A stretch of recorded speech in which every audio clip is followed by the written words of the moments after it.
let my ops see the envy me. Passing it off like CP3. Shawty, she calling me MVP. I be on time, it's something you ain't never seen before. They call me the Dama, really want my whole team to score.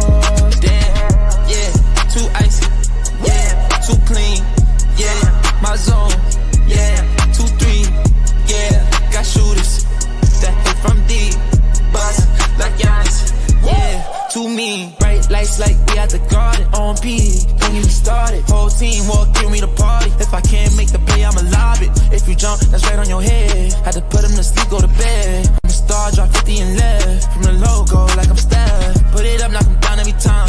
Going hard like my life on the line. Catch me on the course, I would've dime. Never losing, I put it on mine. Had to get out my shell, I've been laying low. They get real when it comes to the playoffs. The fight with me, no one's a KO.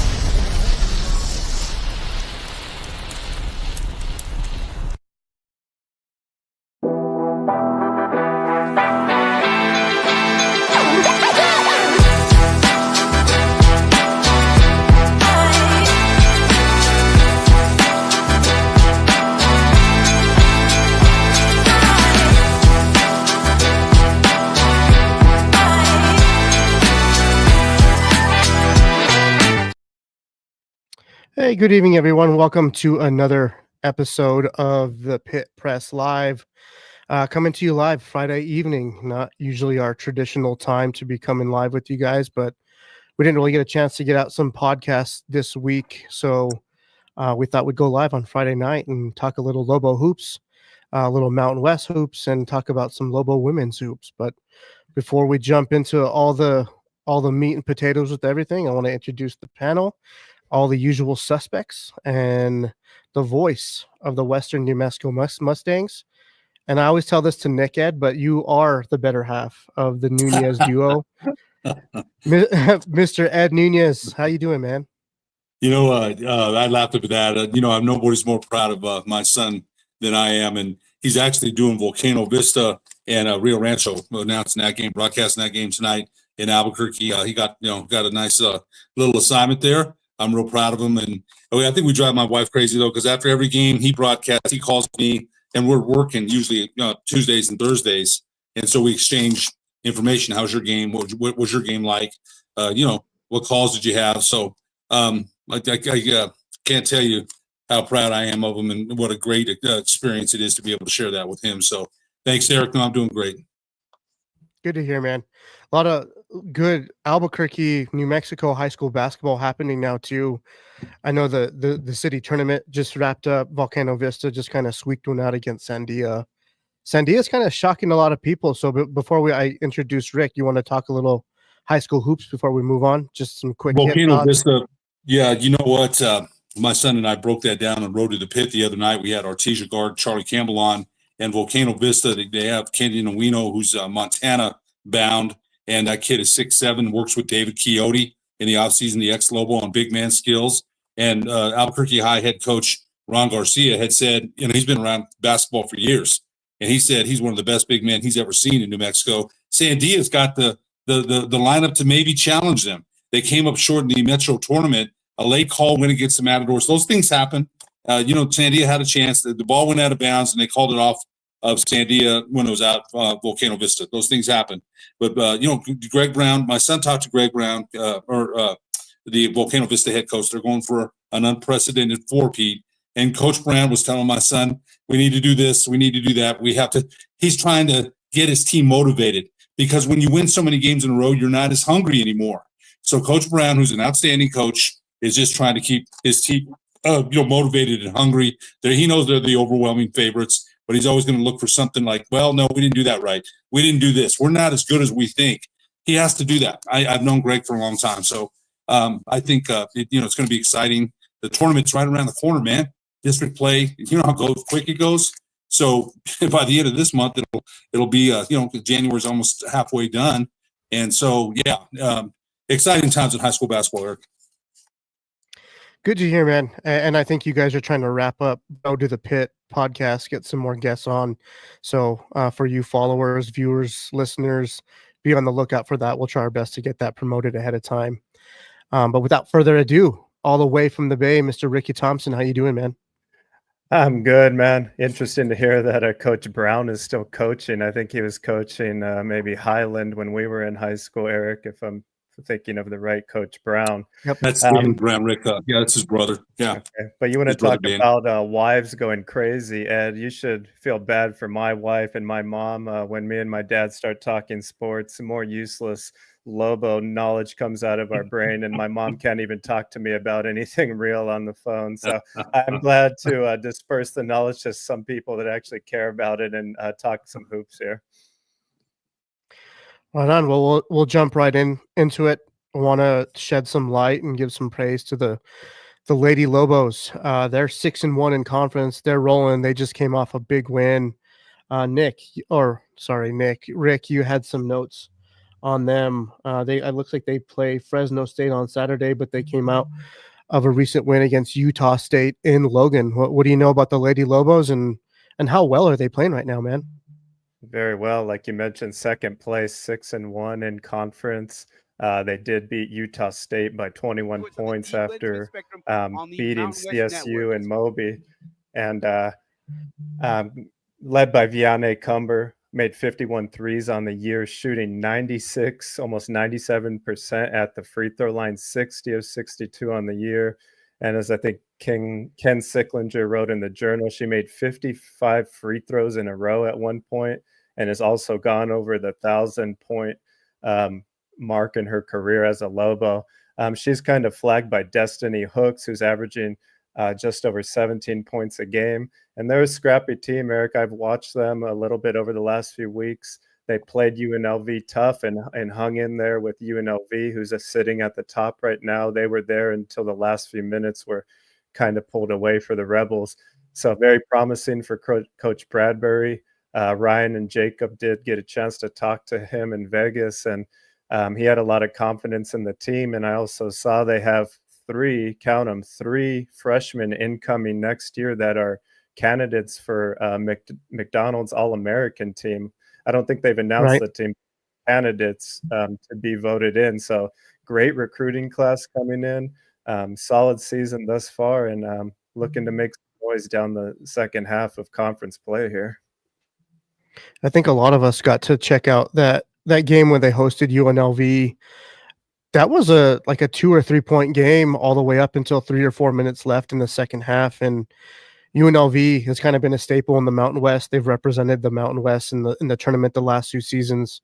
They have a really good head coach, really solid program, but the Lobos took them down to the wire. So I think the Lady Lobos are probably playing good basketball all at the right time. Second half of conference season coming up, sitting in second place comfortably at 6-1. So really excited to see what they do and see if they make a little bit of noise in Vegas with the Mountain West tournament. But Ed, have you had a chance to check them out at all recently? You know what? I checked them out earlier in the season. I went to a game. I can't remember who they're playing. It might have been Western. No, I can't. I saw one game earlier, but I follow them a lot, in the paper. And I got to say, I asked JJ Buck. They lost 9 players last year, a lot of players. So I asked JJ, who's the voice of the New Mexico women's basketball team. I said, hey, they're playing pretty darn good, man. They lost a lot of players. He made a good point, though. He said a lot of the players that they lost were players that came off the bench, not a lot of starters. The thing that surprised me, I've got to be honest, Anaya Ogman, she is 21 years old, stopped playing. She was a all-conference performer. She's an assistant coach at Academy, girls program under the new coach, Josh Skarsgård. I saw her about 2 weeks ago. I had a game there. And Nike McClure, the Lobos assistant coach, was there watching the game. And so, Anaya Ogman, when you retire, and I even asked Coach Skarsgård, I said, Coach, she's 21, man. Does she still have that itch? Because you guys know when you're 21, I hooped till I was 53, and I'm 62 now. So, I had to ask him, but she seems like she's still, does she still want to play? But I think her body was pretty beat up, knees and things like that. So, he lost a lot of players, but, Rick mentioned Cumber over 1,000. Rick, I think when you hit 55 free throws in a row, man, gosh, that's amazing. That's really amazing. And she's shooting, 96% from the line? And I always said this, when I watch women's games or girls' games, I think they're much more fundamental at the free throw line than guys are. I really do. And so when you're shooting free throws at that percentage, she, the former Sandia star, she had a great career at Sandia here in Albuquerque. Well, I'm in Silver City now, but she had a great career at Sandia. And Hooks has really bookended her on most of those games where Cumber has 20 and then Hooks has 21. So, they play pretty well. I've got to give Mike Bradbury a lot of credit, because after the season last year, there was a lot of noise in the community, man, about, hey, man, they lost these players. And, there's talk of, some they really put a lot of girls, women players through the ringer as far as, his program and things like that, as far as the conditioning. There was a lot of negative publicity when a lot of players transferred, but they're playing pretty darn well. And Rick's saying that they've got some good recruits coming in. I think that bodes well for Coach Bradbury. He's been here 6 years now, I think, so maybe even longer. So yeah, they're playing well, and it's exciting to see both the men and women's programs doing well. It is. But I know we had some other notes around the Mountain West that we wanted to cover, but I think I want to push that towards the back of the show. I think we should probably lead with going into more Boise State. I know UNM finished up a pretty solid week, won significantly. They didn't really leave any doubt for me against Boise State, and then wrapped up the week leading into UNLV with another solid win against Fresno State. But I will kick it over to you, Rick. What did you think of the Boise State win? Well, it seems like a long time ago, but this was a game where UNM came out and they, much like the San Diego State game, they just totally dismantled Boise early, took them out of their game.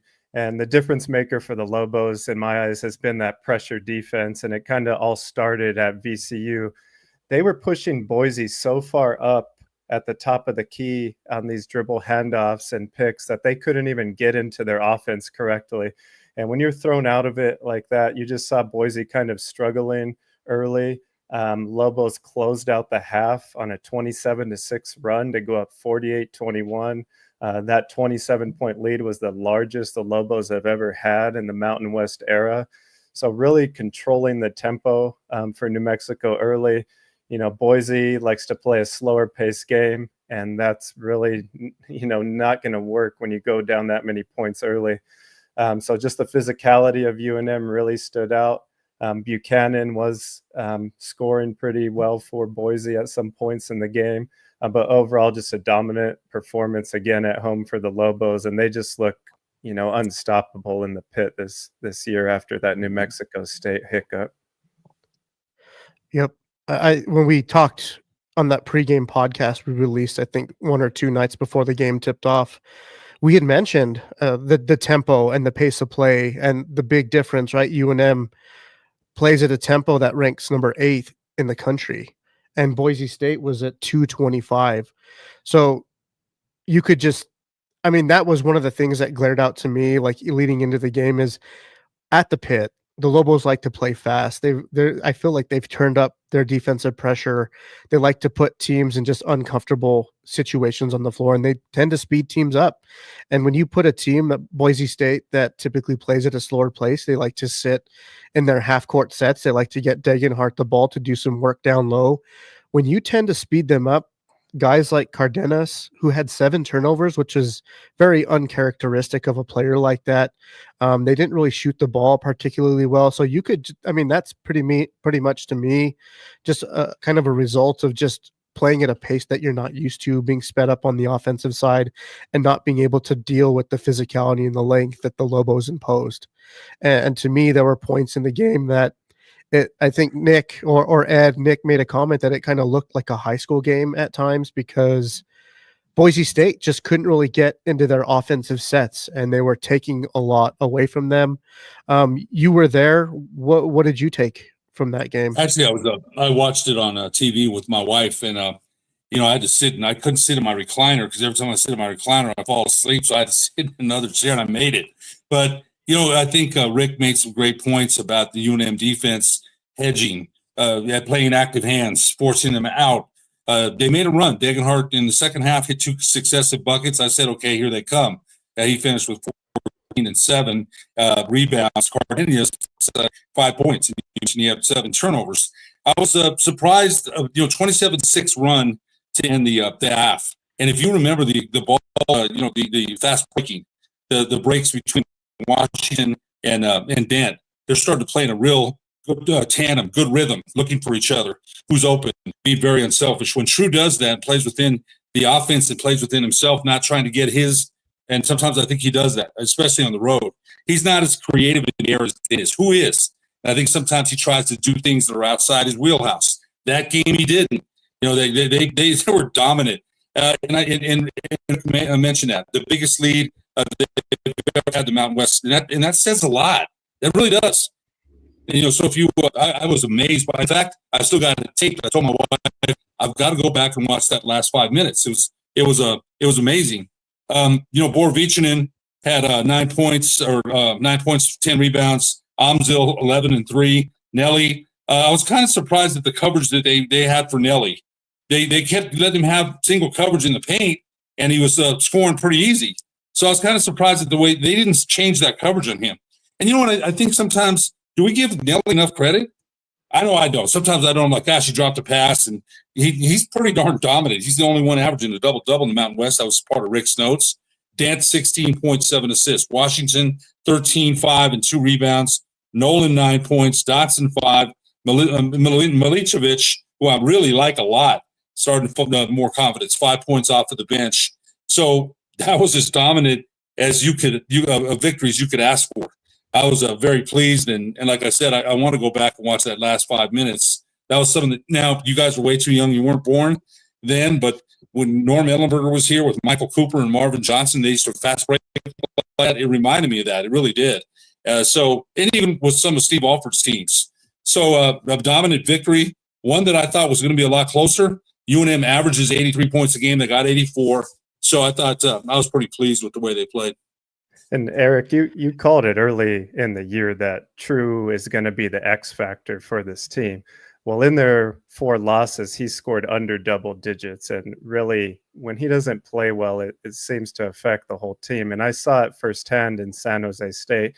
Not only the final play where he failed to, find the ball and box out his man on that last second shot by San Jose, but he just at times didn't look locked in. And, I think the key for them is, can they bring this energy and this confidence on the road with them? It sure wasn't there against San Jose State, as bad as Coach Patino wants to think they played well. I don't agree with that. It wasn't their type of game. And San Jose State actually got out on the run against them. So like you're mentioning, True's importance, Nelly's importance will be critical, down the stretch. We saw what happened when he gets in foul trouble. And, he played really well in this Boise game. Like you're saying, 16 points, had 14 shot attempts. Stanley was trying to guard him one-on-one. That's not going to work. And to Stanley's credit, I thought Stanley actually played a lot better in this game. Come to hear he's having, some personal issues also outside of basketball that might be affecting his play on the court. So I really hope he's able to handle that, because he did look better to me his last few games. But I just wanted to give you props, Eric, because you called it months ago that True would be the key, and he really has been at times. Yeah, I think True's coming around offensively a little bit more than he is defensively. Defense, to me, is a little bit more of an effort kind of thing, how locked in you're going to be focused on. But Ed, you kind of hit the nail on the head too, with he's just finding shots within the offense, right? He's not trying to expand outside of what he can and can't do. He's not really trying to force anything. There was actually a play in transition where he had a chance to take it to the rack. He was 1-on-3 at that time, but he kind of waited for the trail man to hit, and Donovan Dent can then just sat in the corner, and he just made a really smart play by just being patient with it. And then Donovan Dent hit a 3 and just kind of extended that lead. The pit got in their feet, got really loud. So just the maturity, and I think him just being able to find that rhythm within the offensive sets, I think this team is really starting to come around. You know what? That's growth as a player. You mentioned that about Washington, and I said that when he made that play, I said, you know what? That's different than what we've done.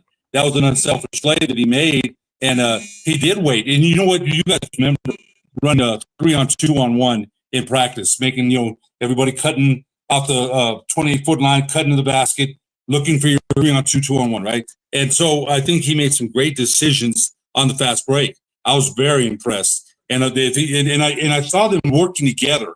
Like you said, Eric, he went 1-on-3 in a couple of weeks ago, and he does this on the road. I don't know why. Against San Jose State, he forced about 3 or 4 shots in the lane. And Eric, you in our group text, you said that. He's looking for his instead of playing team ball. And like I said, he's as creative or explosive as Donovan Dent is in traffic. And I think sometimes he looks at Donovan and wants to be that guy. And I understand that. I get it. Donovan Dent's amazing, man. But Donovan Dent is Donovan Dent, and True Washington is True Washington.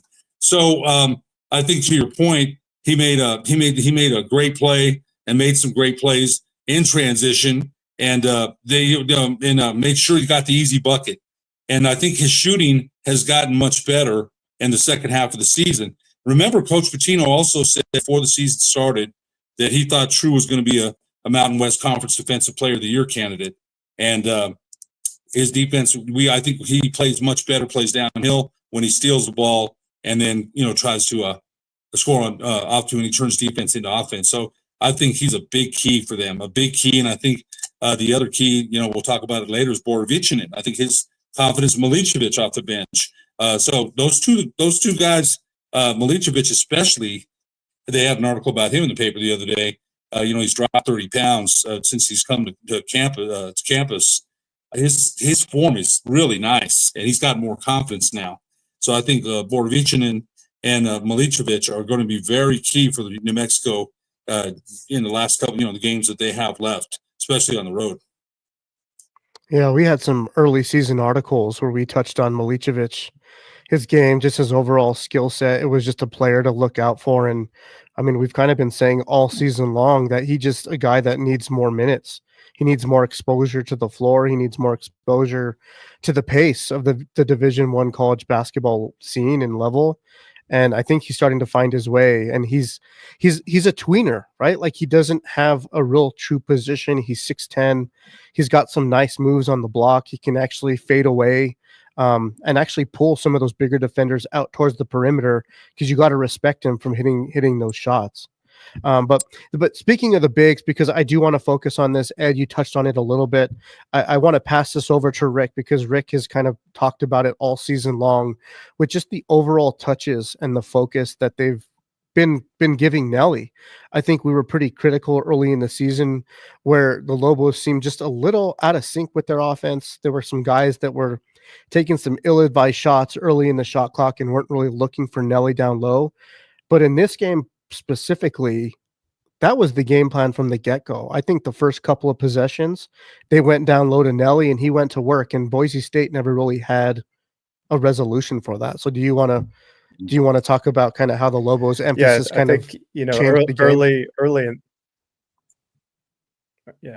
early in the game, they seemed to go to Nelly right away. And Coach Pitino kind of spoke about the Lobo offense today in the presser, saying it's an offense that operates off the bounce and not off of a lot of passes like a Colorado State offense or an Air Force offense.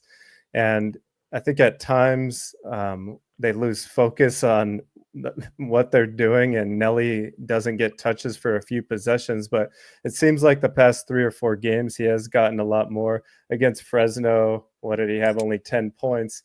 But against San Jose State, he had 20 points in 20 minutes. He was unstoppable, guys. And I see much of the same coming against UNLV. I don't see a presence that can stop Nelly. And, his catch on the pick and roll has gotten so much better over the past year. The chemistry with Dent is coming, and he might not be able to catch the lob, at a high level, but he's catching almost everything else that Dent throws his way. And some of those are very hard. And we've criticized him a lot over the past year about, not being able to handle that. He's definitely improved in that aspect. And we just know how critical he is. He's going to be a borderline first team all conference player. Definitely second, if not first. And also, when a Tiki has to come in, it seems like if there's a big guy on the other team, they're looking to take advantage of that right away. Rob Viola on San Jose State immediately went to the go-to moves down low. And I expect Bear Cherry to look for that mismatch if Nelly comes out of the game.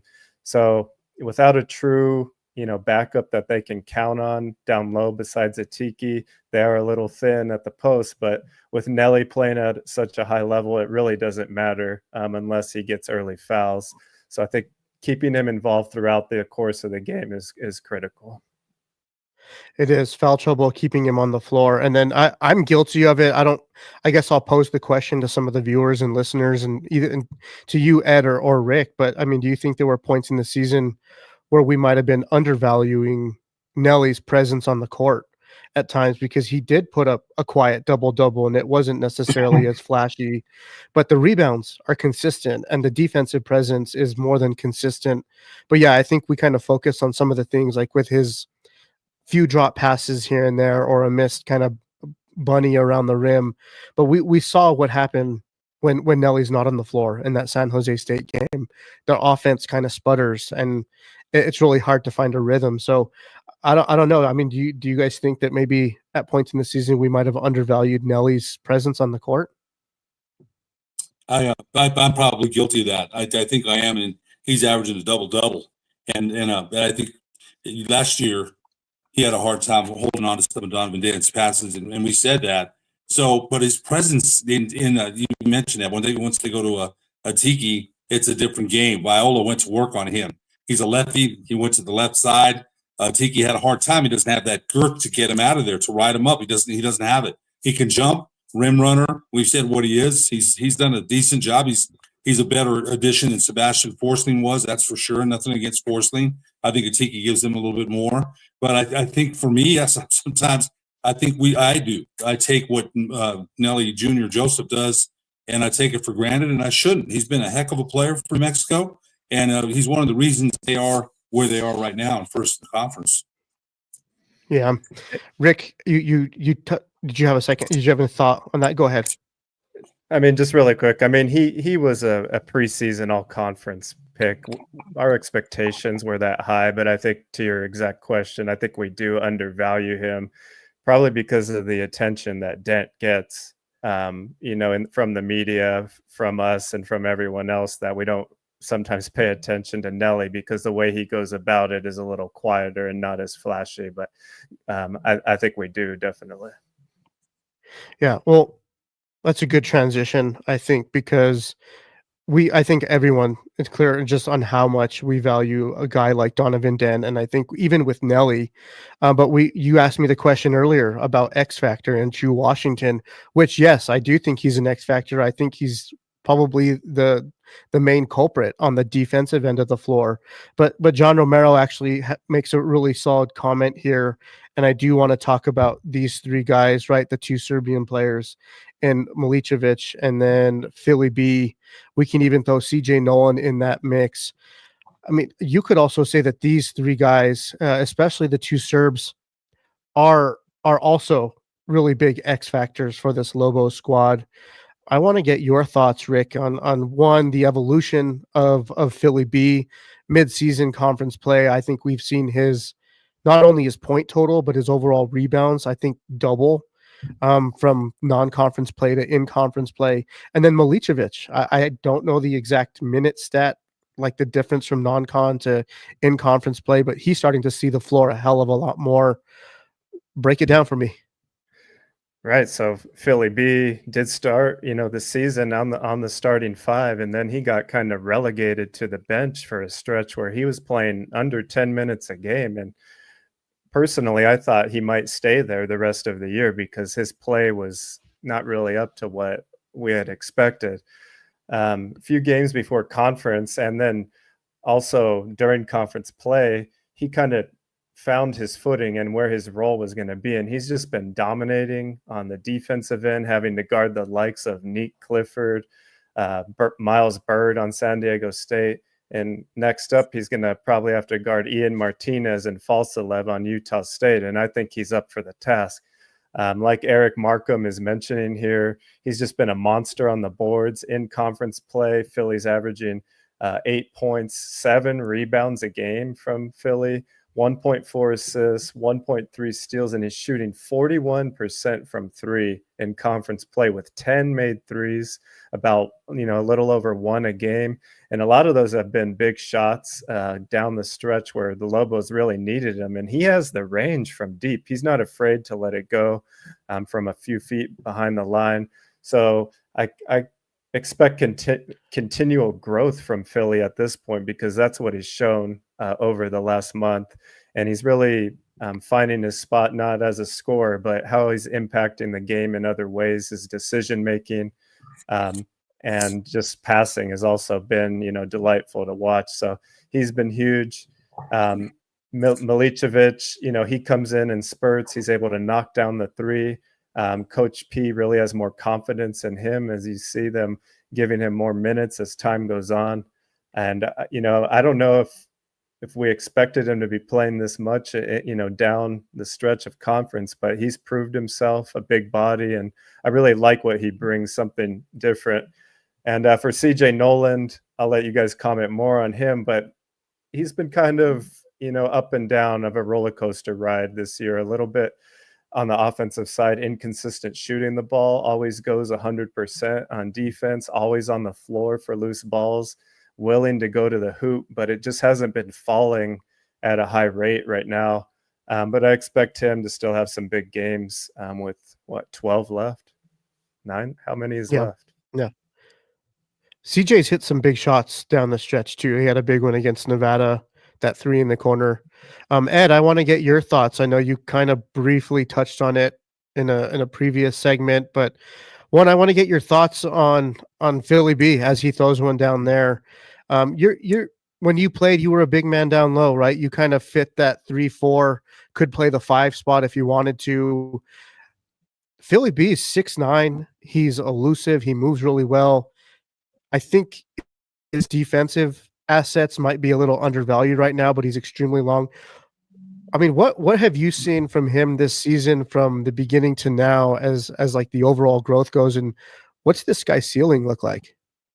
We saw him this summer. When we saw him, I think you were there too, Eric, when we went to practice. I was really impressed with the way he saw the floor, passed the ball, but I thought he overpassed. I remember Coach Pitino, when we were watching practice, he's like, "Hey, shoot the ball. You're wide open, man. Instead, you're open. Those are shots you need to take." And so when I watched him, I saw his basketball IQ right away. He started the season and he was thinking way too much. And I think it was at one game, and it might have been my son. I said it to Orion. I said, he's thinking too much. He's looking at the bench. For any mistake he makes, he's going to come out. So once he relaxed and he got his bearings, I think, again, playing in the pit with all those people, Amzil went through that. I think it's a little bit intimidating. You mentioned that, Rick, about the San Diego State freshmen were probably a little bit intimidated. Borovichinen didn't play that much at Arizona. All of a sudden, you throw him in, there's 12,000 screaming fans and wondering why you're not doing this or that. I think he had to get his bearings. And once he did, 41% from three, Rick mentioned. They need that. They need him. And on Monday, and they had an article in the paper where Milicevic said, "Hey, he normally just lays it up. He dunked it. His thing is only going to get better. He can handle. He can shoot. He's 6'9". He's got some tough defensive assignments coming up. Rick mentioned that in his notes. And they're going to test him, man. They're going to test him. He could very well be the newcomer of the year in the Mountain West, but they're going to test him. And all those guys, Paul said, all these guys that see him, they're going to say, you know what? Everybody watches tape. I can get him here. I can get him there. He's had some tough defensive assignments and with length. Coach Pitino said, remember what he said after the season last year? We've got to get taller. They did. We've bringing him in, and we had a trio of 6'1", 6'2", 6 feet guards last year. They won the Mountain West tournament. They went to the tournament. They had success. He said, in order for us to go take the next step, we've got to get longer. They did. With Borovichinen, Appelhans is coming off the bench a little bit, 6'7". Milicevic at 6'10". He got longer. He did. It's paid off. They're in first. So I think Borovichinen, man, when you see him, you're thinking, hey, gosh, he can get so much better. He needs some strength, right? Good season of weight training will help him for sure for next year. But I'm very excited about what he's still going to do this year. He's a big key for them. He really is. Yep. Well, Lobo's got a big one tomorrow. I also think it's on national TV at UNLV, who's kind of really hard to predict right now, right? Like they have a really big win, and then they fluttered this week, lost to was it Wyoming? Yes. Wyoming. Am I getting my teams mixed up? 63-61, yeah. Yeah, it was Wyoming. Sorry, I'm looking for some tweets here to share some video on them. But Rick, I want to pass this one over to you because it looks like you had a bunch of notes on Wyoming. Let's get into previewing them a little bit. What do you know about Wyoming and how do the Lobos match up? Yeah, for UNLV, that coming off that loss to Wyoming, it's been a roller coaster for them as well. They began conference play, that being the Rebels at 3-0. Then they kind of had two bad losses, including one to Colorado State by over 20 points. Then they come back and somehow beat Utah State and San Diego State in the same week, as we're seeing here, riding high, coming into a home game this past Tuesday versus Wyoming. And it just came down to the wire. Obi Ogbum made difficult shot down the stretch for the Cowboys. DJ Thomas, leader of the Rebels, had another shot at the end to tie the game, and he missed a fadeaway after hitting one the week before. So the Rebels play a much slower pace of game than the Lobos. They're, I think, ranked over 200 in terms of possessions average a game and field goals attempted, while the Lobos are in the top 10, meaning the Lobos are obviously one of the fastest teams. So how is this contrasting style going to play out? And for UNLV, they usually bounce back, after a tough loss. They're only getting about 3,000 to 4,000 fans, though. So the energy around the program is not real high right now in Las Vegas. They haven't been to the tournament in, I think, over 12 years. Wow. And they have not won a tournament game in over 16 years. So all this energy that's coming out of the football program and all these people hyping up UNLV football is not trickling over to the basketball team. And it seems like Coach Kruger might actually be on the hot seat here, not after performing well the last few years.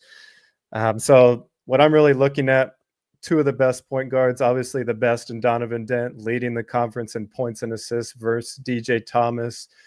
Thomas came in as an early entry last year. He was 17 years old for half of the season. Since then, I saw him in person in Vegas, sat across the table from him at media day. He put on, I believe he said, 10 to 15 pounds of muscle, much like Donovan Dent. These guys are going to go back and forth at each other. Two exciting players. And, as someone that loves to just see exciting play, I'm really looking forward to those two guys because the matchup with Cardenas sure did not play out the way we thought it would. So UNLV bounce back game. Can they, defend Nelly down low with Bear Cherry? And can Nelly stay out of that foul trouble, like I said? Nelly spoke today in the press conference about how Cherry likes to dip that left shoulder. They've spent some time scouting him. They know what's coming.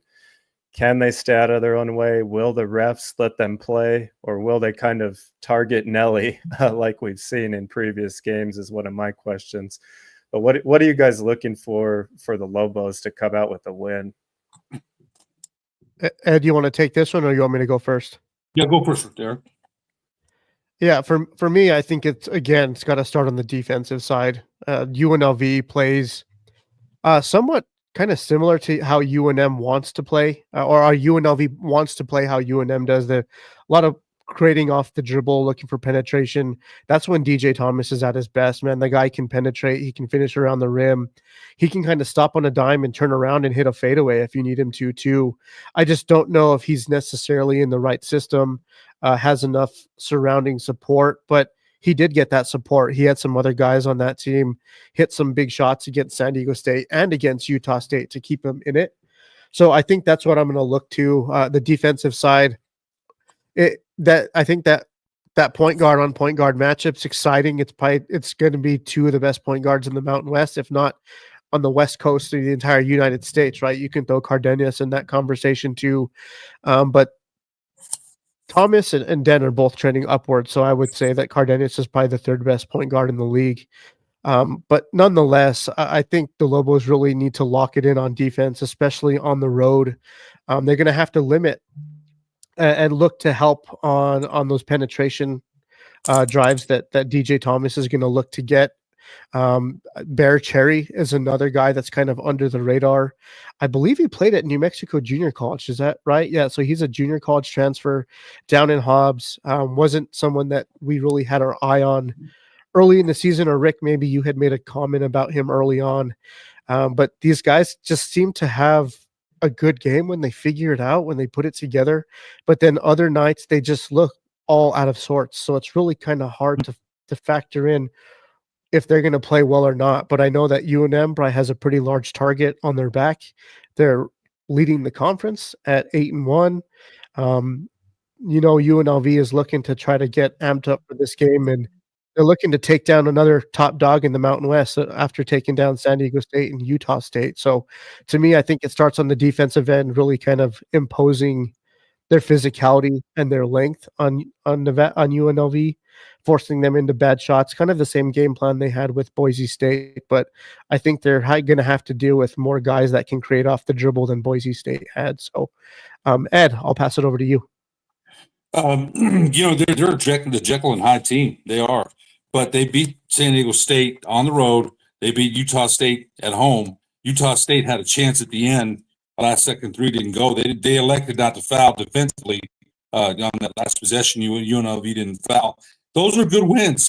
Although people have said San Diego State, I read something, one of their own fans says they're not near as good as they used to be, but still, they've got that culture of winning in that program. They beat them at San Diego State. So it's a team that's, as you mentioned, Eric, is all over the place one night. I would think they're going to be ready tomorrow, though. I would think that. New Mexico hasn't won there since 2018. You mentioned Thomas. He's at 15.8 points a game, 4.3 assists. He's made 19 threes on the season. That's going to be a great battle between him and Donovan Day. You look inside their numbers there. They're averaging 71.2 points per game, giving up 70.1 points per game. New Mexico averaging the highest in the conference at 83.9 points per game, giving up 72.4 points per game. So this is a team of two different, as Rick mentioned, a team of two different paces, man. One wants to speed it up. New Mexico plays at some of the fastest pace in the country, and UNLV wants to play at a different pace. So what's going to give here? I think the other important guy is Amzil. And there's another player that I know I've been critical of. I think he's going to be important for UNM tomorrow. He's played well the last two games, but I think when I listen to both of you about their performance on the road, it's amazing when we look at all these other venues, except for at San Diego State, they get a lot of fans. A lot of venues do not get those kind of fans. What did UNLV's averaging? You said, Rick, I think 3,000 to 4,000. And so for Lobos, for the Lobos, when they're out there in the pit, you've got 15,000 people screaming. Yes, your performance is going to be better. You've got that adrenaline. Yes, it helps. So on the road, they're going to have to figure that out too. You were there at San Jose State, Rick, and the atmosphere wasn't anywhere near what it was at the pit. And so they have to figure that out. They have to take that road warrior mentality and understand this is an important game. They're 8-1, top the conference. Utah State right behind them at 7-1. Colorado State in third at 6-2. Nevada, San Diego State 5-3. Boise State 5-4. Nevada, who's been a disappointment, at 3-5. So they've got to have this win. They really do. Is it all or nothing? Of course not. But UNLV is going to be ready for them. There's no question in my mind they're going to be ready to play, and so New Mexico's got to be ready as well. And I think you're both right. Defensively, New Mexico. I'd look inside the numbers. I think this is a Lobo win. I'd say by 5. We'll see what happens.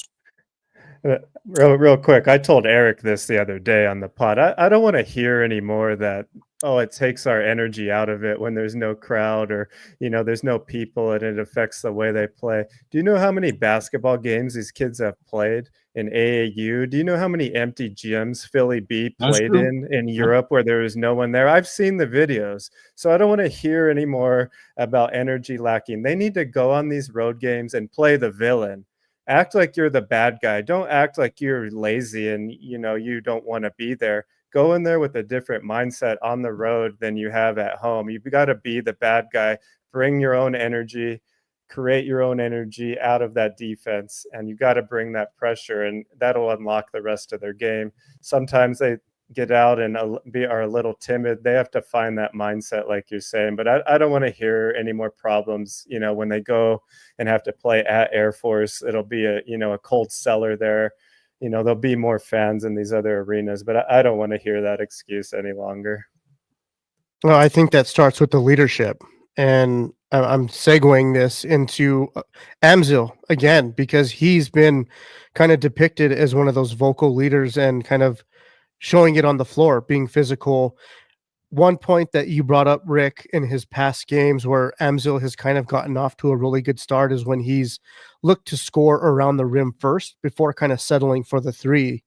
Can you elaborate on that and just kind of talk to the viewers about what you're kind of seeing out of Amzil's game and how that kind of translates into him having better and more productive games? Right. For him, he is a capable shooter, but prior to San Jose State, he would be taking a lot of three-pointers early in the shot clock, or he would set the pick up top and immediately be firing the three. Since then, he's moved most of his shots from down low. He has made some big ones from the corners, usually where he's most effective. But usually when he sees the ball go through the hoop early, whether it be some free throws or some buckets down low, even a putback where he's, a lot of times he generates his own offense by getting a putback or something. And, he's just really increased his physicality, his body presence down low. And I think that'll give him the confidence to stretch the floor. But I don't think his initial thoughts need to be pulling up from three any longer, because it really hasn't been there consistently.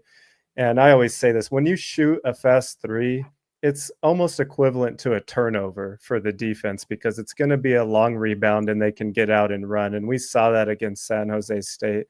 San Jose State got those long rebounds, went out on the break and hit threes themselves. So I love Amzil, love what he's bringing. His shot selection has really tightened up last 3 or 4 games, and it's helped them in my eyes. Yeah. I also think a big piece of his game is his ability and willingness to rebound. Yeah, I think to me that's another key point that we have to look for in tomorrow's game is what is that rebound differential going to look like? How much better are they going to rebound than UNLV on the road? It all comes down to effort. We talk about the size and the length that UNM has, but are they going to put it to use? And I'm gonna kick this one over to you, because I know you're big on the big bodies down low and being able to rebound and kind of impose the physicality of the game. But how important is it for the Lobos to be able to rebound and kind of be the more physical team tomorrow? They've done a good job rebounding. They won the rebound out of most games that they played. And again, that's more reaching in some good rebound. I think he averages 5.5 rebounds in conference play. Nelly gets a double-double every time. Rick mentioned Amzil. He's a winning rebounder. Remember, we came here to advertise more as a three.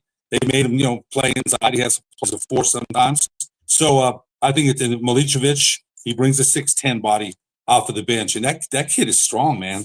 He's only a freshman, but he's strong. Appelhahn's at the guard position is 6'7", so he can come in and rebound too. I think Dan was getting at least 3 rebounds a game. So Washington 4 rebounds. So the rebound battle is always important, and New Mexico's done well on the glass all year long. Remember the offensive rebounds against San Diego State, although it's kind of funny, the game Rick watched in San Jose State, they didn't do well on the offensive rebounds there. San Jose State out rebounded them there, but the class is very important. You mentioned Bear Cherry. I think he's a rebounder, so they've got to. He gets 5.5 rebounds a game. So if New Mexico wins the battle on the glass, that usually means they win the game. So it's going to be important. I think New Mexico has done a very good job on the rebounding for the conference season and most of the season in general. And one thing, that UNLV does on defense is they switch most of the picks like a San Diego State did. And what we saw in that game, and your son pointed out in the presser to Coach Patino, is when teams switch everything, that puts them at a defensive disadvantage rebounding the ball. Because if you switch onto a bigger guy and then you got to rebound against him as a defender, you're exposed to offensive rebounding liability. And I think that's something the Lobos will be able to expose. They usually switch 1 through 4, maybe not cherry switching up top. But if the Lobos are able to take advantage, of missed shots, that just really plays into their hands, liking to get a lot of field goal attempts, speeding up the game. So I think that the defense of UNLV should play right into UNM's hands as far as their rebounding strength and dominance. I mean, they dominated Fresno State on the boards. They, what was it, almost by 20 rebounds, I think, or something like that. That's really a key, as Greg Lujan has mentioned here, rebounds and turnovers. Donovan Dent, 0 turnovers in that last game against Fresno. So the ball is in good hands.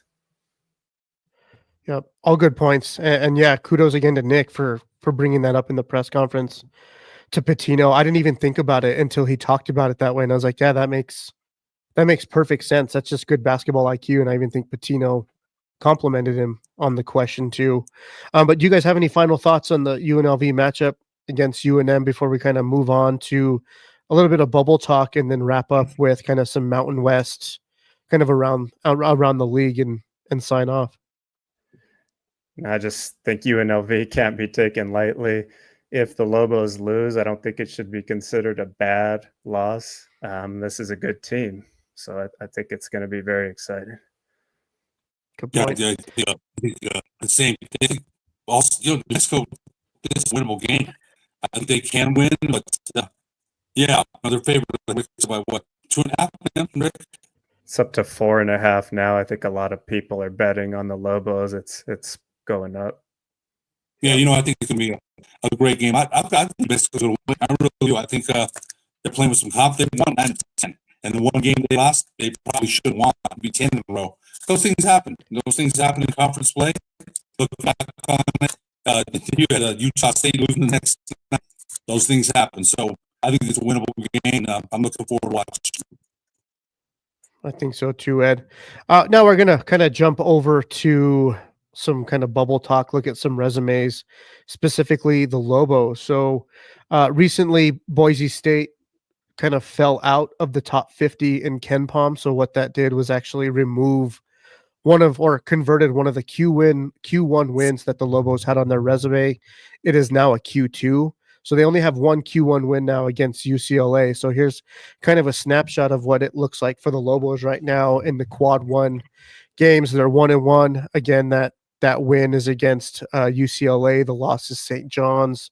But the quad 2 is where they start to kind of solidify, I guess, maybe some of their better chances of being considered an at-large team. They're 6-1 in those games. The quad 3, they're 2-2. New Mexico State, I think, falls into that quad 3 area. I think we're continuing to root for them to kind of make some noise in Conference USA and maybe somehow by some miracle make that a quad 2, which I think is kind of a long stretch. But those quad 4s, they're 6-0. I think that other quad 2 loss is the San Jose State game. So they don't ever look at the non-D1 games, but in those ones they're 1-0. So I don't know, Rick, when you see something like this, and if you were kind of do the blind eye test, not know who this team was, what are your thoughts? And do you think with a resume like this, are they considered to be an at-large team? Based on what I've been reading over the past few days and comparisons, to other teams around the nation, I'm seeing the Lobos in right now. The only team in the conference with more quad 1 and quad 2 wins combined is Utah State. So the Lobos, are up there in terms of that category. Have to help New Mexico State doesn't have any more bad losses. They lost to Kennesaw State last night, I believe, in a bad game. But I think the Lobos deserve it right now. They're getting a lot of national attention. They've had good wins. Of course, that UCLA one. Should have had that Arizona State game. ASU is playing fairly well this season. That would have been a big resume boost. But as of now, they look like, an at-large bid. As for, Boise, they don't look like they're, in the mix right now. Colorado State is moving up the ranks. And San Diego State, I have seen still in the majority of bracket projections or, on the bubble at this point. I think it's just really far to look down the line. I try not to get too caught up in this, try to enjoy every game, and we got to kind of enjoy the seasons differently now as fans, not knowing who's going to stay or go. So right now I'm all in. It looks like, talk to Rocco Miller in person and on the show, he has them in. So all sources are pointing in the right way right now, Eric. Yeah, Ed, want to get your thoughts, just kind of looking at a snapshot of the overall schedule, what the resume looks like as it relates to some of the metrics, because they have it broken down into the different quadrants, but they're really racking up those Q2 wins, and they're going to have a lot more Q2 opportunities within conference. The only Q1 opportunity right now is Utah State, but they got 2 of those. So still a little bit of work to do, but what are your initial thoughts? And I mean, what do you think the Lobos' chances are of getting in at large if they continue to win? When Rick sent a message after the game that he talked to Rocco Miller, because Rocco Miller was at that game, and it wasn't that bad of a lot.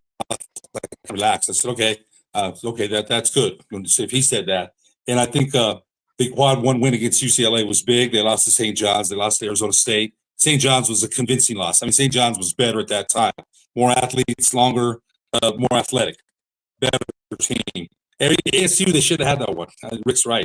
They should have had that one. So there's, it's too bad they lost to New Mexico State.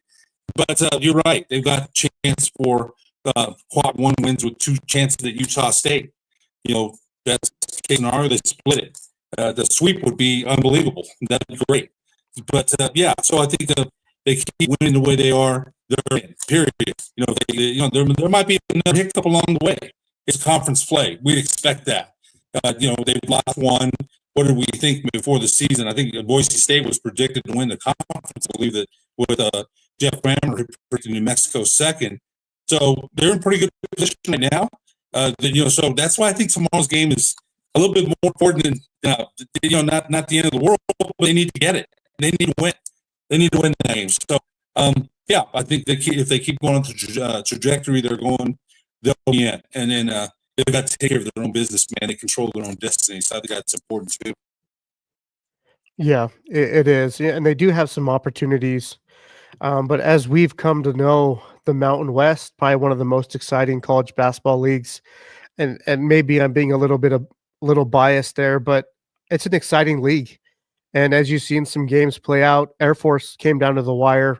I thought should have won that game against San Diego State. They kind of let a defender let the ball handler go too easy to the bucket. So any team could get kind of upset in this league. So you got to bring your A game at all times. And tomorrow is another one that I think UNLV probably had circled on their calendar. They want to get the Lobos, and the Lobos got to come in sharp because they got to continue to build this resume. And as much as Ken Palm and metrics and everything else they claim doesn't matter as far as being included in the whole formula, I think it's a combination of a few different things. It all matters. And what matters the most is just winning. So any final thoughts on this before I move on? Go ahead, Rick. I was going to say, if you don't think anybody can beat anybody, then you didn't watch Air Force almost beat San Diego State the other night in a game they should have won. So like you're saying, the Ken Palm is predicting the Lobos will finish with 5 losses in the conference, 3 for Utah State and 6 losses for San Diego State and Boise at this time. So a long way to go. And if Air Force can come that close to doing it, they're going to eventually beat somebody even as bad as they are this year. Yeah, sure. Yeah. But around the Mountain West, most recently, kind of a head scratcher for me, maybe kind of a dark horse in the league coming up. Maybe they're in 3rd place right now. I think Colorado State, we kind of want to talk about what happened there. They beat Boise State. Boise State seems to be slipping a little bit, just not really playing well at the moment, losing a heartbreaker at Colorado State. Did either of you get a chance to watch this game? I did watch a good part of it. Colorado State was up early, I think 17 points, controlled most of this game. Boise went on a big run down the stretch. Final sequence of the game was a long rebound, kind of similar to the Lobos at San Jose State, where the ball bounced out Jalen Lake caught it in the corner and nailed a big-time three, probably the best shooter on their team.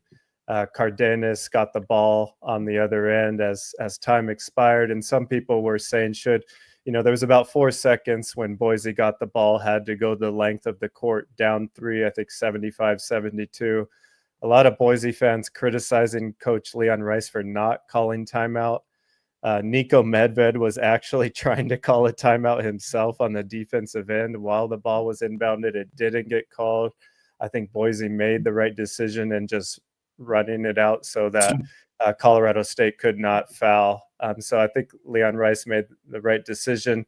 I don't think Boise is dead in the water yet, as a lot of people are making them seem. I think they have a lot of fight and leadership left on that team, and I still expect them to have some big wins. But Colorado State is really finding their footing. Coach Medved usually gets chemistry like this as the season goes on. Clifford is getting some help. And I love this Jalen Lake kid. Spoke with him in person last year, only averaging around 6 points a game. This year, over 13 points a game, and just a sharpshooter for the Rams. Yeah, I think you hit it right on with Medved's bunch. I think they're kind of clicking.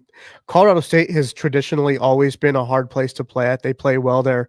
They shoot really well there. And I think this game against Boise, they had one of their better shooting nights. And yeah, I mean, one guy you got to worry about is Neat Clifford, right? Definitely NBA prospect type player. But when you have guys like Jalen Lake, who are kind of that bigger build, can shoot it from the outside, kind of tough matchup for anyone. And when he's on like that and being able to hit shots, they're definitely a tough team to beat. Other games around the Mountain West. Let's look at Nevada, Utah State. This one was kind of one that was talked about a lot too. Just a game that Utah State, I thought, just controlled from the jump. They shot the ball well. Nevada didn't shoot the ball poorly, though. They knocked down shots. They just couldn't keep up at the pace or the pace of play that Utah State played with. And Utah State just continues to light it up from the outside. The ways that they find each other around the perimeter. It's not only guys like Ian Martinez, Falsalev, but they got some other key contributors who can score off the bounce, who can create their own shot, and who are just really lights out shooters, right? We talk about guys like Anderson, the kid that transferred in from Utah Valley, and then there was an Allen, Blake Allen. These guys are loaded, and they play so well together, and that matchup zone is such a nightmare to deal with. It seems to me like every game that we've watched in conference and even out of conference, opposing teams can't really find a formula to beat it. I think they have an idea of what to do. They get the ball in the middle. It's talked about a lot of ball movement, a lot of movement off the ball too, just kind of keep the defensive moving, and it seems to work up to a certain point. And then Calhoun switches something up and kind of forces you to do something else. So they're just a really well-coached team, and they're playing as good as any team in the country right now. They're must-watch basketball. Rick, I want to get your thoughts. They also mixed in a full-court press that Nevada could not get the ball across half court for about 3 or 4 possessions in a row. And this is an experienced Nevada team. They just don't really have a true ball handler. Kobe Sanders, obviously playing guard, came over from Cal Poly as a highly touted scorer. His game really hasn't translated into winning basketball. And that pressure that Utah State put on the full court, it just frustrated Nevada and took them out of the game. I'm interested to see when the Lobos match up with Utah State, what they try against Dent. I don't think he's a player that can be pressed. He'll break it himself. But more interested to see how they go against the matchup zone. UNLV obviously had a lot of success against Utah State's matchup zone. So watching how they attacked that, Boise also had success against them. So how are the Lobos down the stretch going to play against this other top team that just gives you so many different looks with long athletic guys? Ed, I want to get your take. I don't know if you have a lot of experience playing up against a matchup zone run as effectively as Utah State does it, but what are your thoughts, and have you seen Utah State play enough lately to kind of get an idea of of how the Lobos might match up. You know what? I think Rick hit the nail on the head there. Calhoun's a very good coach. So, he will. But I got to say this about Coach Pitino against Fresno State zone, which is a totally different thing. Dent carved up that zone at Fresno State and at in Albuquerque on Monday. Coach Pitino made an adjustment. He said that they're flashing press, but they had guys flashed across the middle against Fresno State's defense. Didn't work, so they started setting picks at the on the zone, and that's when Dent got in the lane, and then it was party time. He's either driving to the basket, kicking it out. So, again, Fresno State's zone is way different than Utah State's, but Coach Pitino's going to have to figure it out against Utah State's matchup zone. Rick mentioned the length, Martinez, Falsef. They've got shot makers. They play well on defense and in transition. They've lost some tough games in conference. But that's how New Mexico will be measured against them. But New Mexico's got to take care of business. Colorado State coming on strong now. And I think Rick's right about Boise State. I still think they'll make a run there. Nevada, Rick's right. They lack that guard. And, they've been they're 3-5 in conference right now. And I don't remember a time when Steve Alford had a 3-5 conference record. So Utah State is going to be a puzzle New Mexico to solve. Especially, can Pitino match wits with Coach Calhoun? Can he chess match for chess match and adjustment for adjustment? That's going to be the key there. Coaching is really going to be a key in that game because they're mirror images of each other. I think Utah State might have a few more shot makers, man. A little bit more length. They're a good team. So it's going to be a very interesting matchup, but I really think that's going to come down to a lot of coaching. What kind of adjustments can Coach Pitino make when Utah State makes their adjustments?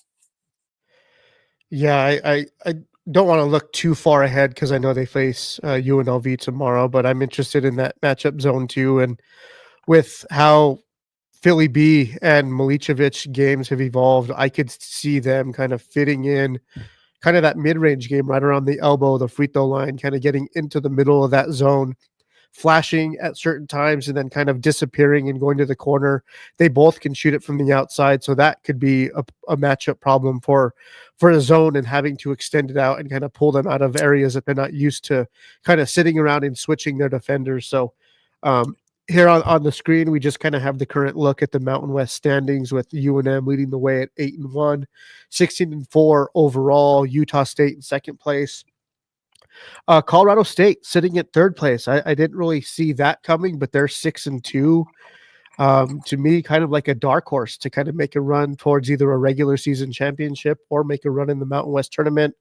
Not a lot of people expected to see Boise State as far down as they are.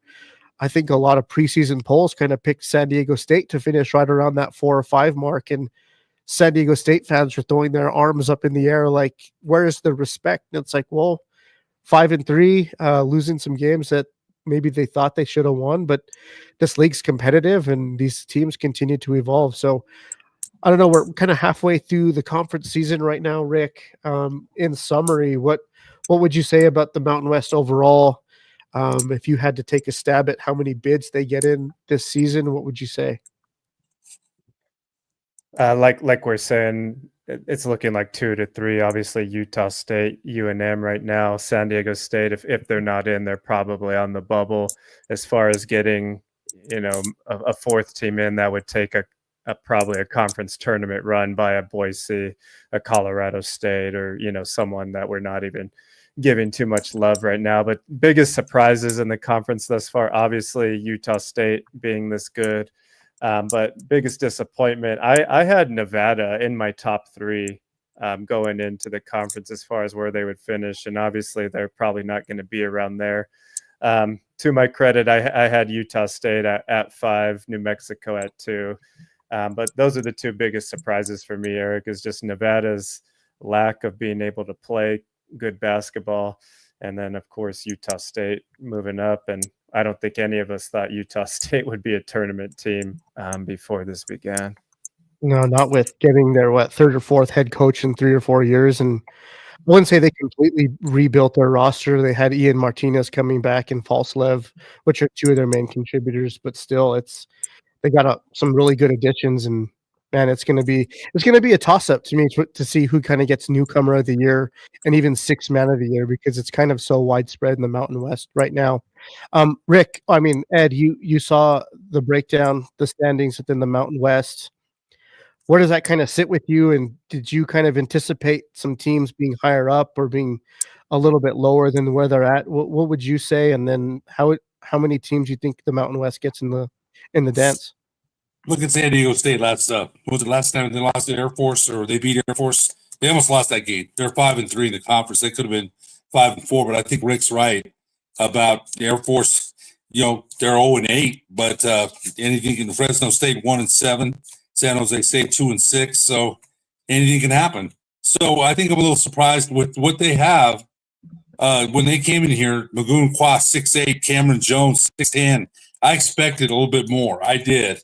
So I'm a little surprised that they're at 5-3, but still, I think they're dangerous too. They could make a run. Boise State at 5-4, Nevada kind of 3-5. Colorado State's a team to watch. I think they're on the rise. They're playing very well right now. Clifford is really and Nico what's his name? The coach at Colorado State? Medved. Yeah, Nico Medved. He's a good coach. He's a very good coach. So they could make a late run here. As far as bids go, I think they get 2, maybe a third, like we said. But two looks like the number here. So yeah, a few surprises there. I think San Diego State, Nevada, kind of surprising to me that they're 3-5, and San Diego State at 5-3. I thought they'd be a little bit better, but Boise State maybe a little bit of a surprise pick to win the Mountain West Conference by Jeff Grammer.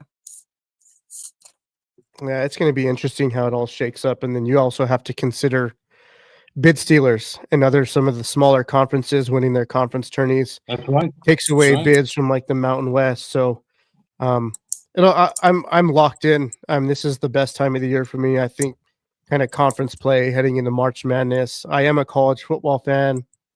Was pulling for Notre Dame in the national championship, but now that college football's over, 100% of the attention turns over to college hoops, and this is our Christmas. So, Rick, Ed, any final thoughts before we cut this loose and enjoy the Lobos tomorrow at 1:00 on the Big Boy Fox national TV?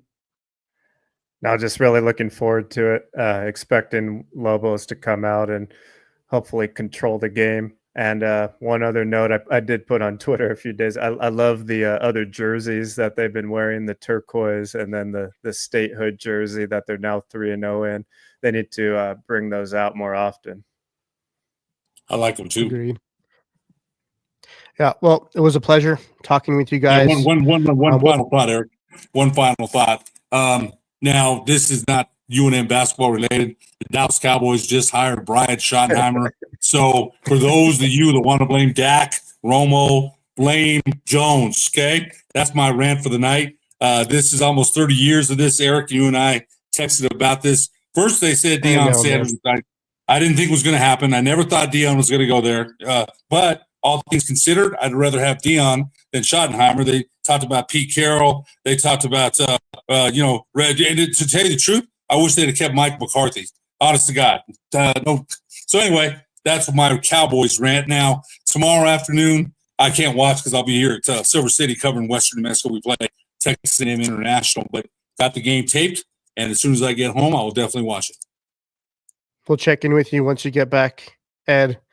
Safe travels. But to all our followers, listeners, viewers, check out more of our content. We're trying to get together more frequently during the week to do more podcast coverage, recaps, pregame analysis, trying to release those. This week, it was tough. I think families got sick, and it was just kind of hard to pull something together last minute, so we went live. But look for more stuff coming forward. We'll recap the UNLV game. We'll look ahead to the Utah State game next week. Check out our website at www.thepitpressnm.com. You can find all of our podcast content on Apple Podcasts, Spotify. You can also find the podcast content on our website. Just look for the Pit Press. Thank you for everyone for tuning in tonight. We appreciate the viewership, and all the comments. Before I let you guys go, I know there's some other comments in here. Let's see what.